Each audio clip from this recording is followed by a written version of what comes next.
છેલ્લા 28 વર્ષથી Surat district cricket એસોસિએશનને કનૈયાભાઈ Lalbhai કોન્ટ્રાક્ટરનું મજબૂત નેતૃત્વ સાંપડ્યું છે. કનૈયાભાઈ કોન્ટ્રાક્ટરના કુનેહભર્યા નેતૃત્વ અને સૌને સાથે રાખવાની નીતિને કારણે જ આજે લાલભાઈ કોન્ટ્રાક્ટર સ્ટેડિયમ અને સુરત ડિસ્ટ્રિક્ટ ક્રિકેટ એસોસિએશન એક અડીખમ વટવૃક્ષની જેમ હજારો મેમ્બર્સને સુવિધા રૂપી છાયા આપી રહ્યું છે.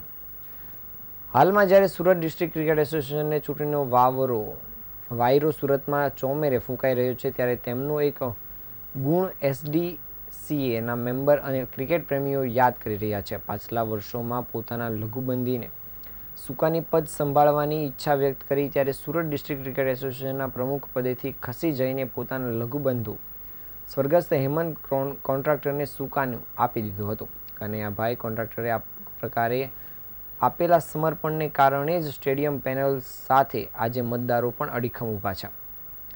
આજે સુરત ડિસ્ટ્રિક્ટ ક્રિકેટ એસોસિએશનના મેમ્બર પરિવારોએ દિવસો યાદ કરી રહ્યા છે. ત્યારે જ્યારે સ્ટેડિયમનું કાર્યક્ષેત્ર મર્યાદિત હતું અને શરૂઆતના દિવસો હતા, ત્યારે કનૈયાભાઈ કોન્ટ્રાક્ટરે કહ્યું હતું કે એસડીસીએ પરિવાર એક વિશાળ પરિવાર છે અને તેમાં આપણે વિકસાવેલી ક્રિકેટની રમત માટેની માળખાગત સુવિધાઓને કારણે દેશની અનેક ટીમ સુરતમાં રમવા આવશે અને છેલ્લા 5 વર્ષમાં સ્ટેડિયમનો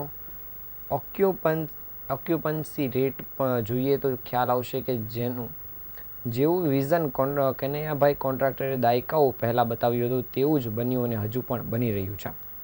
આગામી રવિવારે યોજાનારી સુરત ડિસ્ટ્રિક્ટ ક્રિકેટ એસોસિએશનની ચૂંટણીમાં કનૈયાભાઈ કોન્ટ્રાક્ટર સ્ટેડિયમ પેનલનું નેતૃત્વ કરી રહ્યા છે. જેમ ઇન્ડિયન ક્રિકેટ ટીમમાં senior players, allrounders, specialist batsmen, bowlers અને ફિનિશર્સ છે, તેવી જ રીતના સ્ટેડિયમ પેનલના ઉમેદવારોની પસંદગી કરવામાં આવી છે.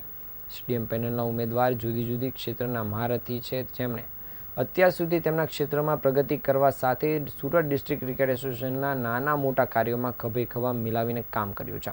આગામી સુરત ડિસ્ટ્રિક્ટ ક્રિકેટ એસોસિએશન જ્યારે નિર્ણાયક તબક્કામાંથી પસાર થવાનું છે, ત્યારે કનૈયાભાઈ કોન્ટ્રાક્ટરના સાનિધ્યમાં સ્ટેડિયમ પેનલે લોકશાહી, સાતત્ય અને વિકાસ એ 3 પ્રચંડ મુદ્દા પર ચૂંટણીમાં ઝંપલાવ્યું છે.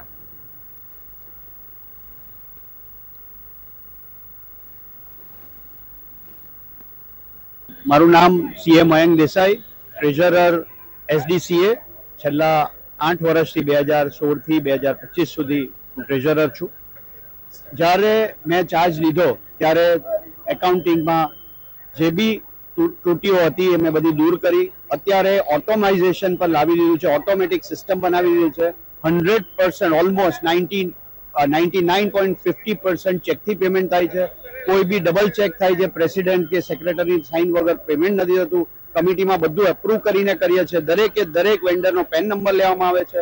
દરેકે દરેક જે મેમ્બરની એફડી છે એ આપણી જે સ્ટેડિયમની એફડી છે એને બરાબર રીતે પ્લાનિંગ કરીને ઇન્ટરેસ્ટ વધારવામાં આવે છે અને એક વસ્તુનું રીચેક કરીને ટેન્ડરિંગ કરીને જ એકાઉન્ટિંગથી પૈસા જાય છે. એટલે એક પણ રૂપિયો અમે વેડફતા નથી અને અમારી આખી ટીમ એને માટે કટિબદ્ધ રહે છે. અમે 5400 મેમ્બર માટે જ વાતો કરીએ છીએ. અમે પોતે ટ્રસ્ટી છીએ, અમે કોઈ ઓનર નથી કે અમે કોઈ પદ પર બેઠા. એનો મતલબ એવું નથી કે અમે આના માલિક થઈ જઈએ, પરંતુ સ્ટેડિયમમાં જે બી અધૂરા કામ હોય કે જેમ કે અમે સ્ટેડિયમનું સામાન્ય પૂર્ણ કરવાનું છે, કે પાર્કિંગની સુવિધા ઊભી કરવાની છે, કે નવા હોલ બનાવવાના છે, રૂમ્સ બનાવવાના છે, ઇન્ડોર ફેસિલિટી બનાવવાની છે, એ બધી નાની મોટી જે બી કામ બાકી છે એ આગની ટર્મમાં 101% અમે પૂરા કરીશું.